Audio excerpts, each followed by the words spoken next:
Curtis, the junior beekeeper. No, I'm Curtis, the junior beekeeper.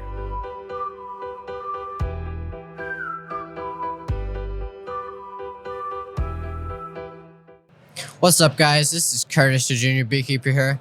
I'm here with Greg Burns at Nature's Image Farm. I'm going to be talking to him about some wax dipped equipment. Yeah. What's the point of it? So, it's interesting. The thing about as beekeepers, we invest our money and our time and our resources into the equipment to raise the bees. And sometimes you get into a situation where that equipment needs maintenance. There's a lot of time that's required to do that. Boxes need prep. They need painted every 2-3 years. You might have to take the paint off, repaint to keep that outside of that box from getting tore up by the weather. What's interesting with wax dipped equipment is it's taking care of the box on the inside and the out in a way that doesn't need for a very long time. So if you're investing money into your beekeeping operation, one of the things that we tend not to invest a whole lot in long term is how long a box can last. On average, a lot of boxes, if you talk about what is the life cycle or the lifespan of a bee box, for the most part, you're talking 7 years, maybe 10 years at the most, if you're painting every 3 years and keeping that box on the outside nice. But those boxes have a tendency of rotting on the inside where water will get in. So wax dipping helps protect those boxes by impregnating the wood fiber with wax in a way that seals it off, prevents rot, no decomposition, and it does it in a way to where when it's done right, it's a beautiful, clean finish inside and out. And they look great, and they're a lot of fun to work with. So I have like 3 to 4 different boxes that are like, you can see the 30 years of bee equipment in it. I have about 2 skids up my store, and I was just curious if we could redo those. If they're already painted, you can dip them. The thing you'd want to consider with is, wax dipping yourself, it can be extremely expensive. You can have $3,000 to $5,000 at a minimum for enough wax to fill a size tank that makes it even worthwhile to start dipping. So on top of the expense of the wax, you're going to have an expense in the tank itself. Yeah. And so while it might seem like, it's a great idea to get into wax dipping, sometimes that initial cost can put you out of the ballpark where you end up spending $70 or $80 per box if you're only doing so many boxes. But the thing to think about is if you have boxes that are painted, one thing that you might not want to jeopardize is what wax dipping also does is it actually can help sterilize the box. Yeah. But when you are wax dipping old equipment, all the dirt and the crud and everything on those boxes are going to contaminate the wax. Yeah. You're going to start seeing that in all of your boxes. If it's just for you, maybe you're not quite so concerned with it. If you're looking at maybe dipping boxes on the side for a little bit of income, that becomes a real pain. Will the boxes dip? They will, but the wax it penetrates the different areas of the boxes differently. And so what you want is that wax really to go through the capillary action of those boxes and get that wax penetrating all the way through. If paint is in the way, then it might impede on the wax's ability to get through there. So you might have a situation where you have boxes that are painted, but then you have to spend all the time to scrape them and brush them and open them back up to dip them. Yeah. For the time that you spend doing it, it might be better off just to start with fresh equipment. I have probably, now I think about it, I have 3 skids of probably as tall as this banner up in Elizabethtown, my other store. Yeah. Full of old equipment. I can ask my dad. I can take some pictures and put on a video. It probably see the 10, 20 years in the beer stuff on it. Yep. It's just because we bought it from this guy that was selling his dad's equipment that he passed away a few years ago. Right. And he was selling all of his bee equipment. Right. We bought 3 skids of bee equipment and didn't realize what we were getting into at first. Right. Yep. Yeah, that's a great point. There's a lot of folks you save some money and get into buying some used equipment. Personally, I don't think I would run the used equipment through the dipping tank. We just have no idea what the history of those boxes were. Are there any synthetics? Are there any chemicals? Are there any pesticides? Are there any fungal things going on inside of there?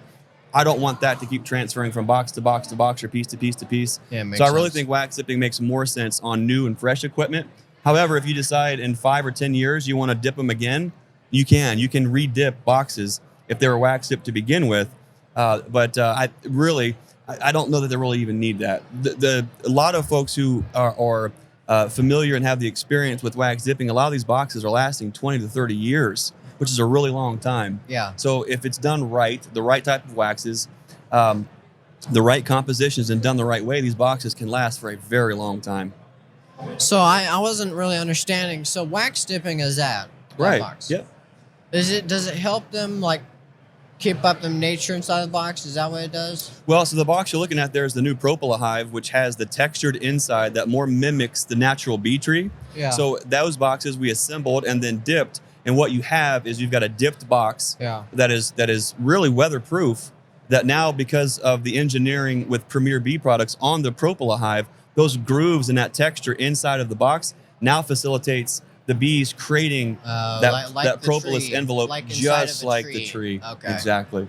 Yep. Okay. So there's a lot of fun and new products that are out right now that have the bees in mind. A lot of things we come around the trade show and convention. There's all these gadgets and gizmos that help the beekeeper, right? Yeah. But this is something that really helps not only the maintenance and the time and the expense and the cost of maintaining equipment, but it's actually helping the bees, and that's pretty exciting. Yeah, I like how companies are starting to realize that we have to start helping the bees, or they're going to go extinct faster. Because I feel like some farmers just don't really care about the bees. I know some don't really mind the bees, because like where we keep our bees is right next to a farmer. Right. He is kind of a Well, not all farmers practice holistic agriculture. A lot do. There are a lot of great farmers on large scale that are doing a lot of great things to help the environment. But just like beekeepers, everyone does it a little bit differently.